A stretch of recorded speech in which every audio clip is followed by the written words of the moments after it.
I have run cargo for 31 years, and I have never once considered myself a hero. I want that on record before I tell you what I did at the Vantis line, because the compact tribunal is going to try to make it sound larger than it was. It was not larger than it was. It was a woman, with a rusting bulk hauler and a piece of paper nobody had bothered to burn. The Wen's Fortune is a water hauler by trade, 40 years old, my father's ship before mine, built for slow, honest runs between mining stations that nobody glamorous ever wanted.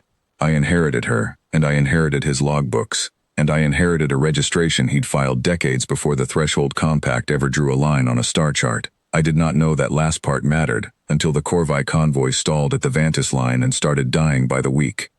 The Corvi are slate blue people, quiet-voiced, from a cluster of orbital habitats above a world called the Amsel Reach.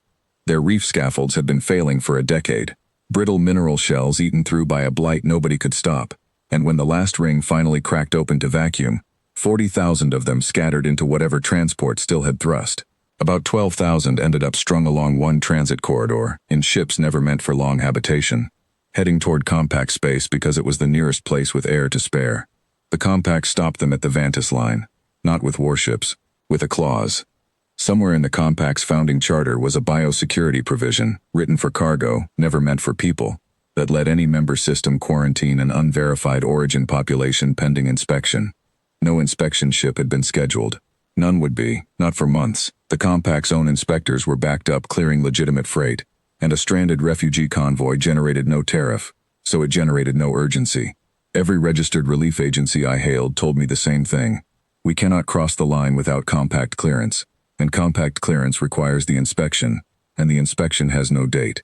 Water rationing on the Corvi ships had already dropped to a third liter a day per person. I know because I listened to their comms traffic for 6 straight hours before I did anything at all, and what I heard was children asking their parents, very politely, when the ships, and their parents very gently, saying they didn't know. I am not a brave person. I want that clear too. What I did next, I did because I was angry, and because I happened to be sitting on the one loophole the compact's lawyers had forgotten to close. My father's registration was a bonded trader charter, a category from before the compact existed, grandfathered in when the founding systems merged their trade law, because closing it required a unanimous vote nobody had ever bothered to schedule.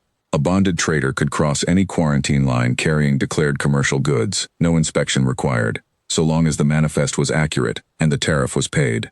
Water reclamation units are commercial goods. Medical nutrient gel is a commercial good. Nobody had ever written a line of law that said you couldn't sell those things, at cost, to whoever was on the other side of a line, because nobody had imagined a trader would want to. I filed a manifest.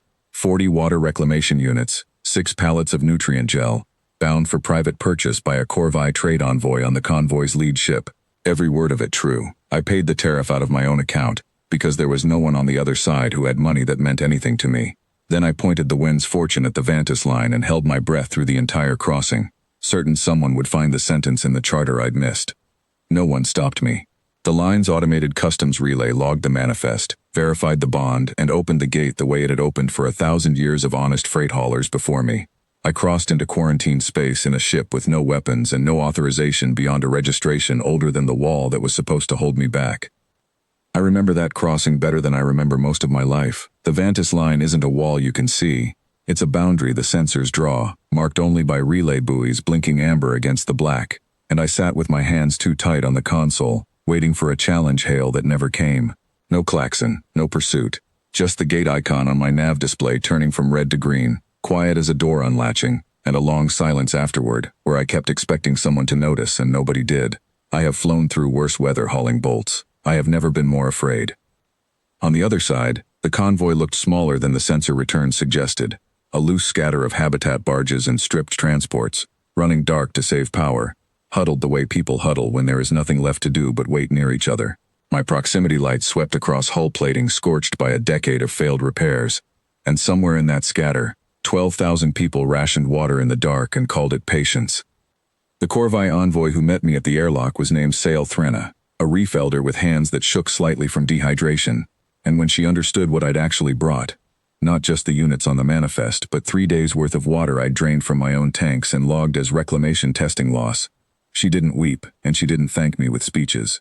She asked, in the flat, careful way people ask when they've stopped expecting anything, whether I would be in trouble. I told her I didn't know. I told her it didn't matter yet. She walked me through the barge afterward, because I asked to see where the water was going. And I think now that she wanted a witness as much as I wanted to bear one. The corridors were cool and close, lit low to save power, and the corvée I passed moved with the particular economy of people who have learned not to waste breath on anything but what's necessary. A boy of maybe 8 watched the reclamation units come aboard on a handcart, and he did not cheer or run to touch them. He just counted them, silently, moving his lips. The way a child counts something he has been taught matters more than almost anything else. Sael told me later that water counts were the first arithmetic the young ones learned now. Before letters, before names of stars. I have not been able to stop thinking about that boy's mouth moving through the numbers.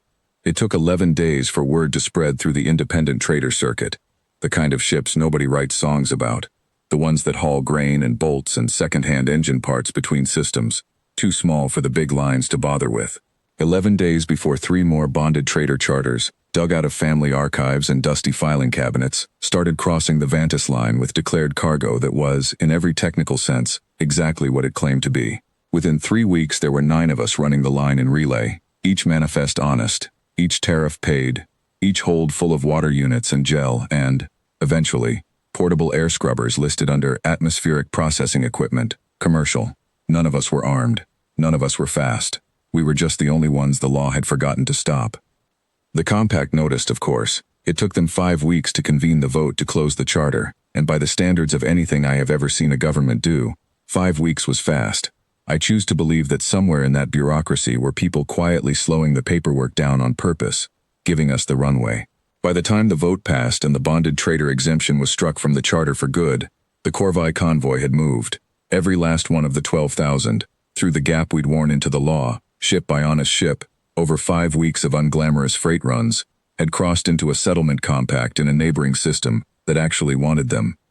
My charter was the first one revoked. I am barred from compact space now, formally, permanently. My registration flagged in 11 systems I used to run cargo through without a second thought.